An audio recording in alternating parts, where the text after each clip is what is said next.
The rain didn't just fall.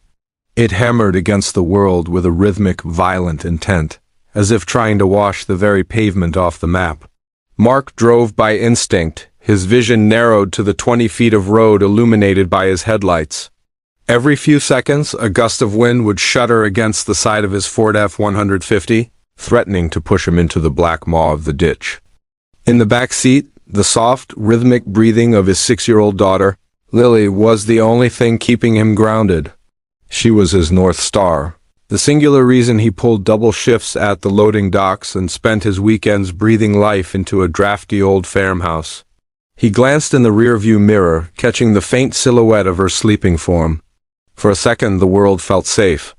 Then, the darkness ahead was fractured by a jagged pulse of blue and red. Part 1. The ghost in the rain. The lights were disorienting, refracting through the sheets of water into a kaleidoscopic nightmare. As Mark drew closer, the scene materialized. A silver sedan had hydroplaned, its front end crumpled like discarded tinfoil against the rusted teeth of a guardrail. A state trooper's cruiser was parked at a sharp angle behind it, acting as a shield against the oncoming traffic that wasn't there. Mark's first thought was to keep moving. He was a single father. His life was a fragile ecosystem of schedules and safety. Getting involved in a roadside wreck at 2 a.m. was a risk he couldn't afford. But as he slowed to navigate the debris, his headlights swept across a figure in a dark, high-visibility rain slicker. The officer was alone. She was straining against the driver's side door of the sedan, her boots slipping on the oil-slicked asphalt. Inside the car, a faint, flickering interior light showed an elderly man slumped against the steering wheel. The officer looked small against the howling wind, desperate and overmatched by the twisted metal. "Damn it!" Mark hissed under his breath. He couldn't leave a fellow human being to fight the storm alone. He pulled over, clicking his hazards on. He checked Lily one last time. She didn't even stir before grabbing his heavy-duty maglite and a steel crowbar from his emergency kit under the seat. The moment he opened his door, the roar of the storm swallowed him. The cold was a physical blow, soaking through his flannel shirt in seconds. "Officer, I've got a bar," Mark shouted, his voice nearly lost to the gale. The figure didn't turn immediately. She was shouting instructions to the man inside, her voice a low, commanding rasp. "Sir, try to slide toward the passenger side. Don't look at the glass." Mark reached her side, the smell of burnt rubber and spilled coolant filling his lungs. "I've got leverage," he grunted, sliding the flat head of the crowbar into the seam of the jammed door.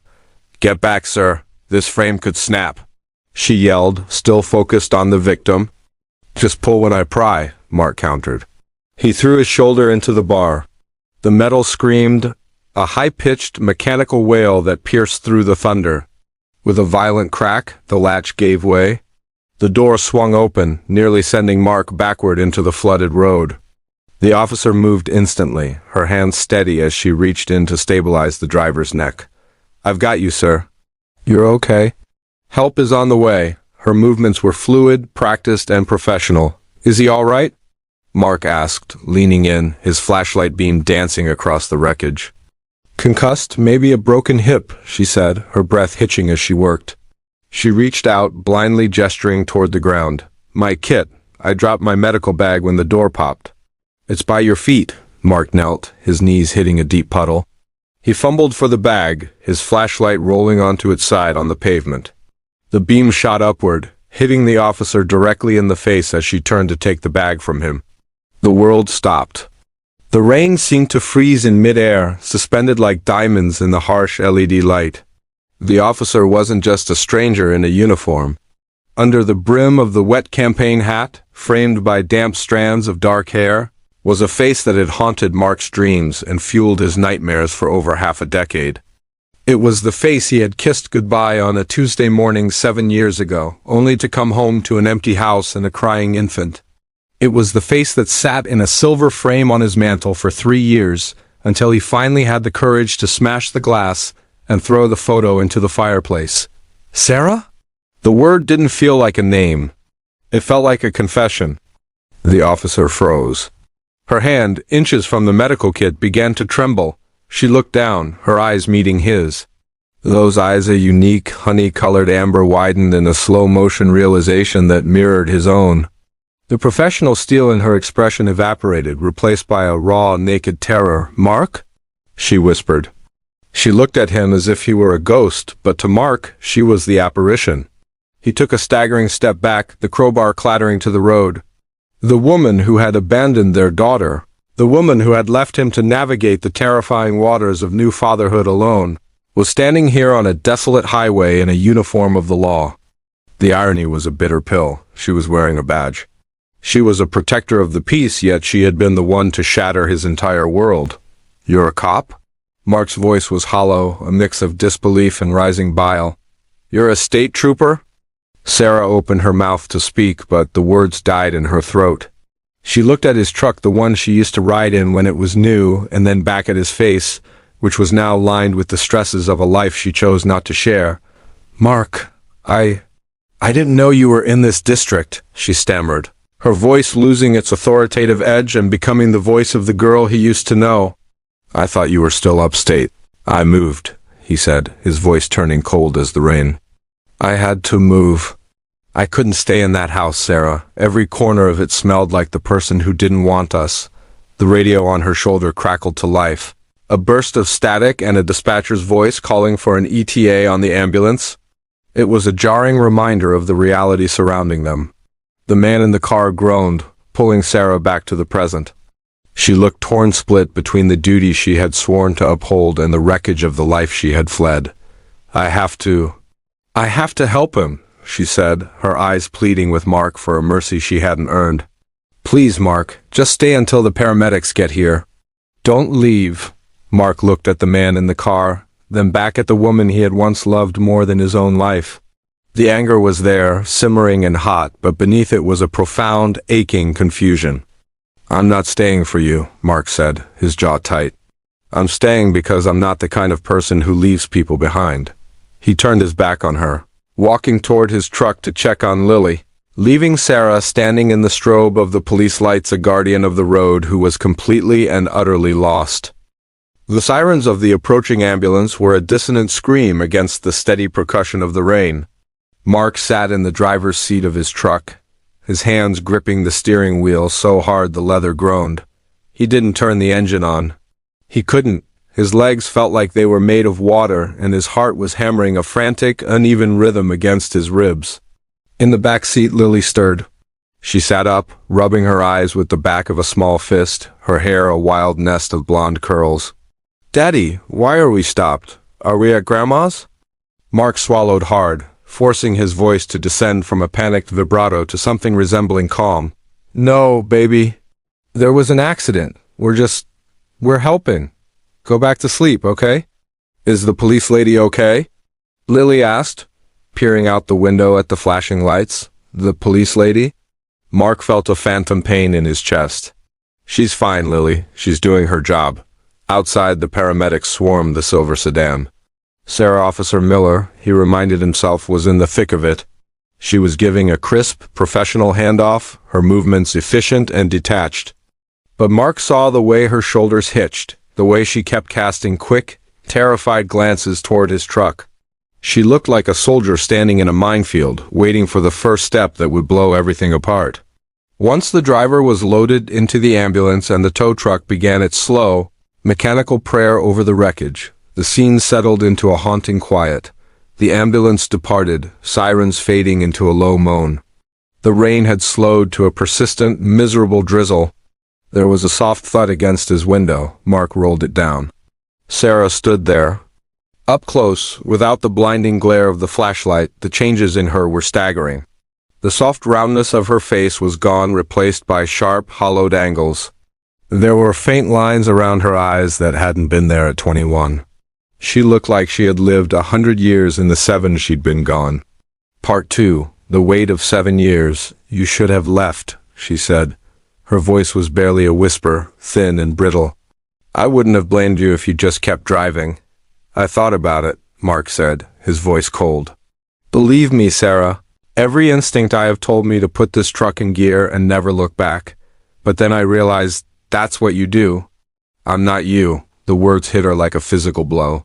She flinched, her hand gripping the doorframe of the truck to steady herself. I deserve that.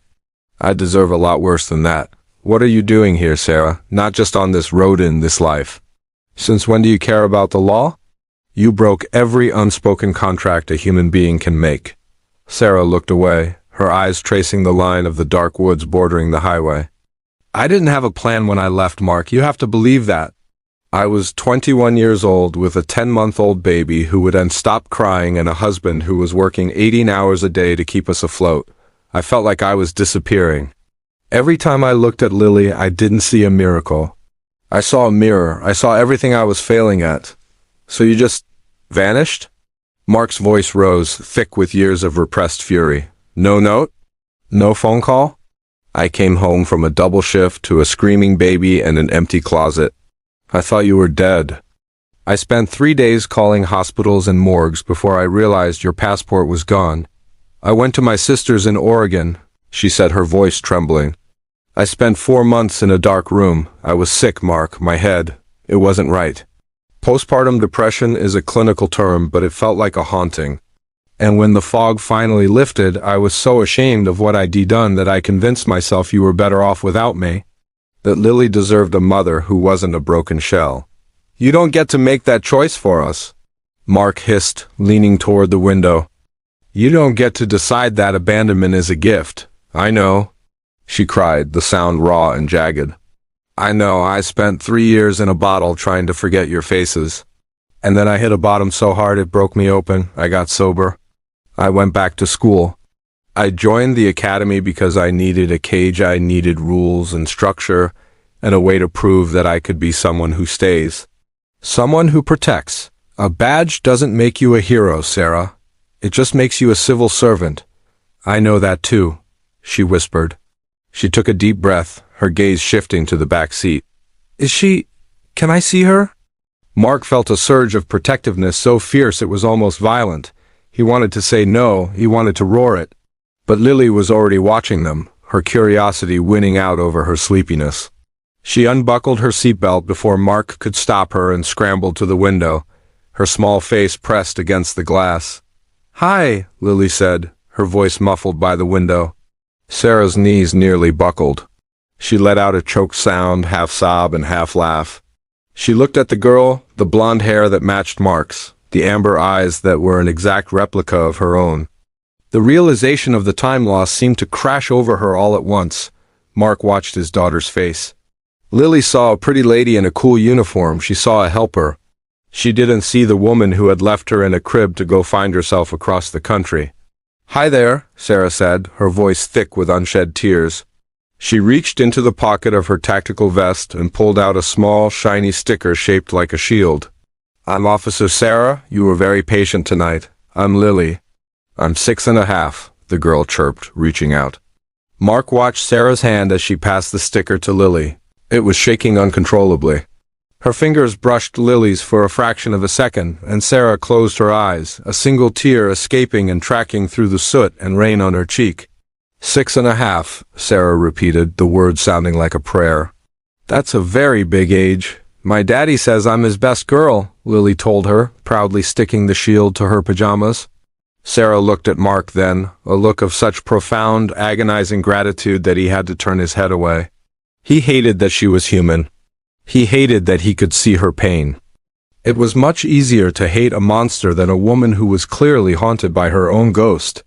I've been back in the county for 6 months, Sarah said quietly. Leaning against the truck as if she couldn't stand on her own anymore, I've parked at the end of your driveway at midnight more times than I can count. I didn't know how to walk up those steps.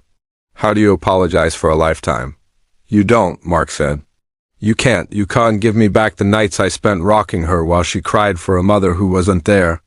You can't give her back the first word you missed or the first steps. I know, she said, but I'm here now. I'm not moving. I took this posting because I wanted to be close. Even if you never let me speak to her again, I wanted to be in the same zip code. I wanted to know that if the world ever fell apart for you two, I'd be the one getting the call over the radio. Mark looked at the sticker on Lily's chest. The junior officer's shield. It was a cheap piece of foil, but to Lily it was a treasure. She's happy, Sarah, Mark said, his voice softening just a fraction. She's a happy, healthy, brilliant little girl. I did that, me and my mom, in a lot of sleepless nights. We're okay. I can see that, Sarah said, a small, sad smile touching her lips. She's incredible, Mark. You did everything. The radio on Sarah's shoulder chirped again. A second accident, 2 miles south? The storm wasn't done with them yet.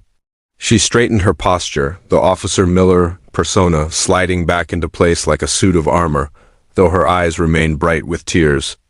I have to go, she said. She looked at Lily one last time, a look of hungry, desperate love. Goodbye, Lily. Wear your seatbelt, okay? Bye, Officer Sarah. Sarah stepped away from the truck. She looked at Mark, her expression raw. I'm at the Oakhaven barracks. Shift ends at 8 a.m. I'm always there, Mark. If you ever decide she deserves to know the whole story. Mark didn't answer. He couldn't. He rolled up the window, the glass creating a barrier between their worlds once again.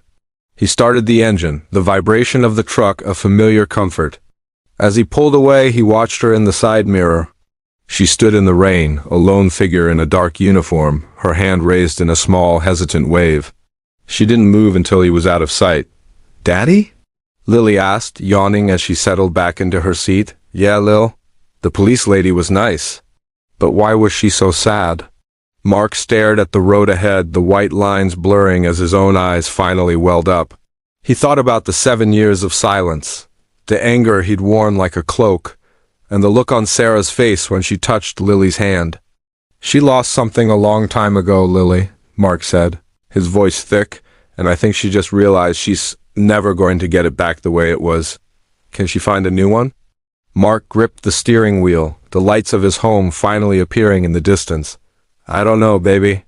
I guess that's up to her. He drove into the night, the silence in the truck no longer feeling like a void, but like a space that for the first time in 7 years might actually be capable of being filled.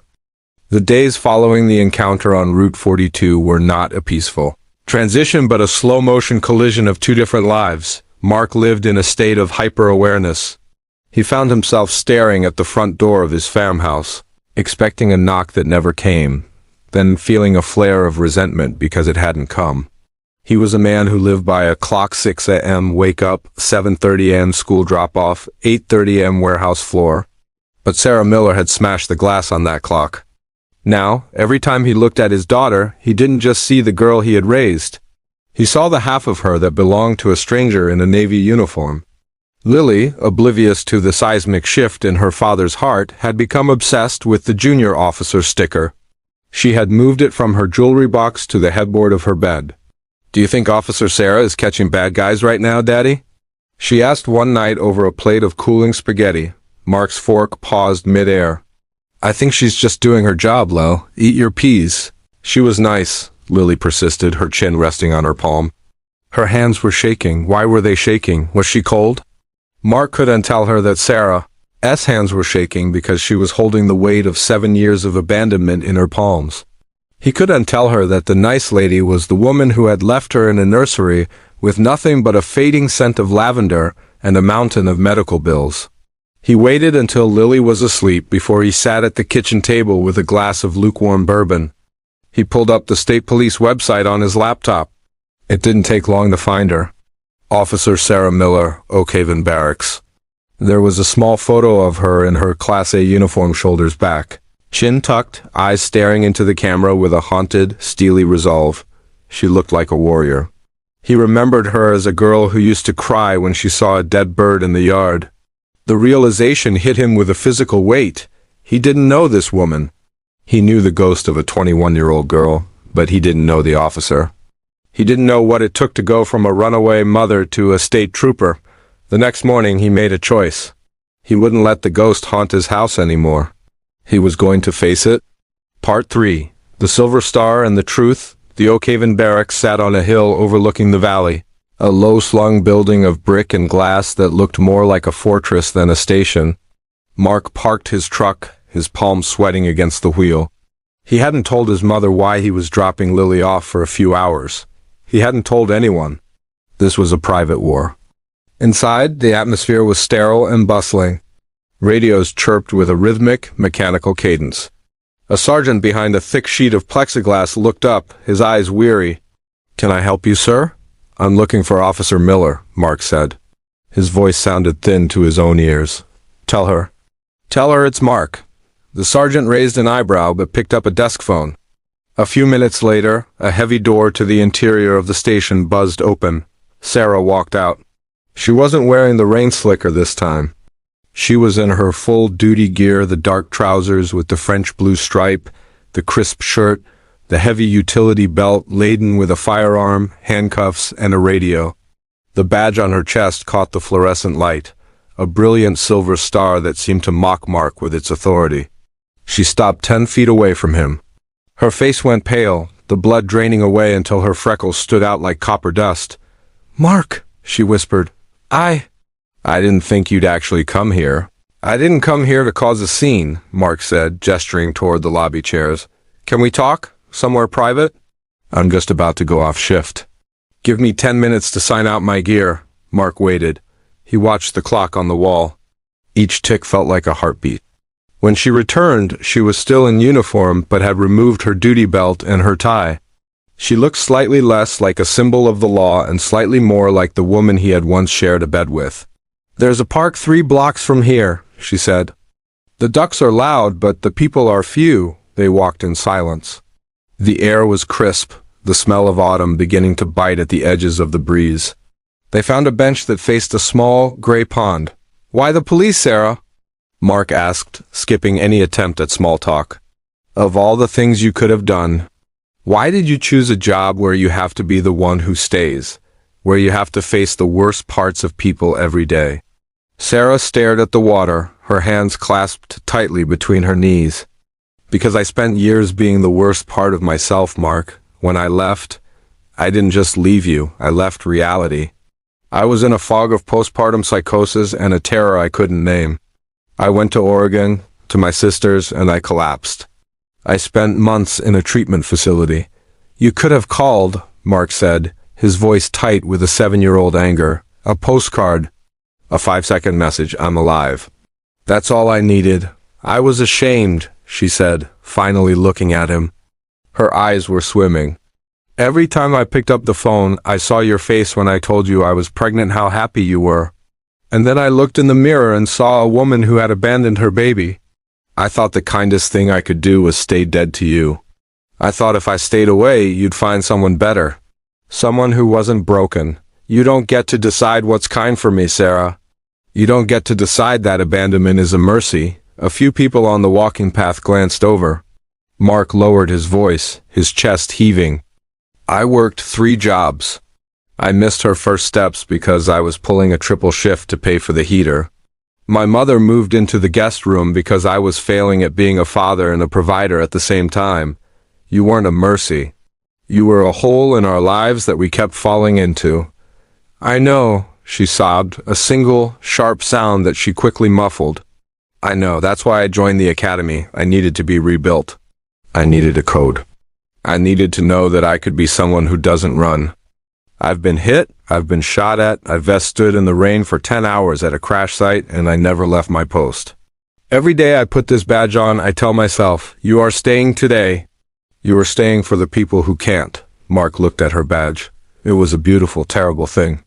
It represented her redemption, but it was built on the ruins of their family. "I've lived in this county for 6 months, she continued, wiping her eyes with the back of her hand. "I know your grocery store. I know the park where Lily plays.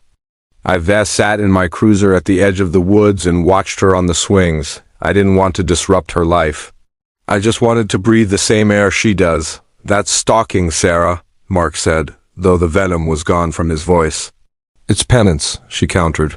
"I'm not asking for a place at the dinner table, Mark. I'm not asking for you to forgive me. I want her to know I exist. I want to be a safety net for her, even if she never knows I'm there." Mark leaned back, looking up at the sky. He thought about the junior officer sticker. He thought about the way Lily had looked at Sarah in the rain with wonder, not fear. He realized that by keeping Sarah a secret, he was protecting himself, not his daughter. He was holding on to a grudge because it was the only thing of Sarah's he had left. "Next Sunday," Mark said. The words felt like they were being dragged out of him. The park near the library, 2 p.m., Sarah gasped, her hand flying to her mouth. You mean no uniform, Mark said firmly. I want her to see the woman, not the badge. And if you're 1 minute late, or if I see a flicker of that girl who ran away, you'll never see her again. I'll move to another state. I'll change our names. Do you understand me? Sarah nodded vigorously, the tears falling freely now. I'll be there at noon if I have to. Thank you, Mark. Thank you. Don't thank me, he said, standing up. I'm doing this for her. Because she deserves to know where her eyes came from. He walked away without looking back, leaving the officer on the bench, a silver star shining on a heart that was finally, after 7 years, starting to beat again. The Sunday that followed was a day of agonizing clarity. The morning sun crept across the floorboards of the farmhouse, illuminating the dust motes that danced in the quiet air. Mark stood in the kitchen, his hands trembling as he poured cereal into Lily's favorite blue bowl. He felt like a man standing on the edge of a cliff, unsure if the wind would push him into the abyss or lift him into the sky. Lily was a whirlwind of energy, unaware of the tectonic plates of her life shifting beneath her feet. Can I wear my sunflower dress, Daddy? The one with the big pockets? She asked, bouncing on the balls of her feet. Sure, Lil, the sunflower dress is fine, Mark said, his voice sounding distant even to his own ears. As he watched her run to her room, he looked at the kitchen table. 7 years ago, Sarah had sat there, her head in her hands, complaining of a headache that no aspirin could touch. He had been too young, too tired, and too focused on the next shift to realize that the headache was actually her world collapsing. He had spent years hating her for her weakness. But as he stood in the silence of the house they had once shared, he realized that hate was an exhausting way to live. It was a heavy coat he had been wearing in the middle of summer, and he was finally ready to take it off.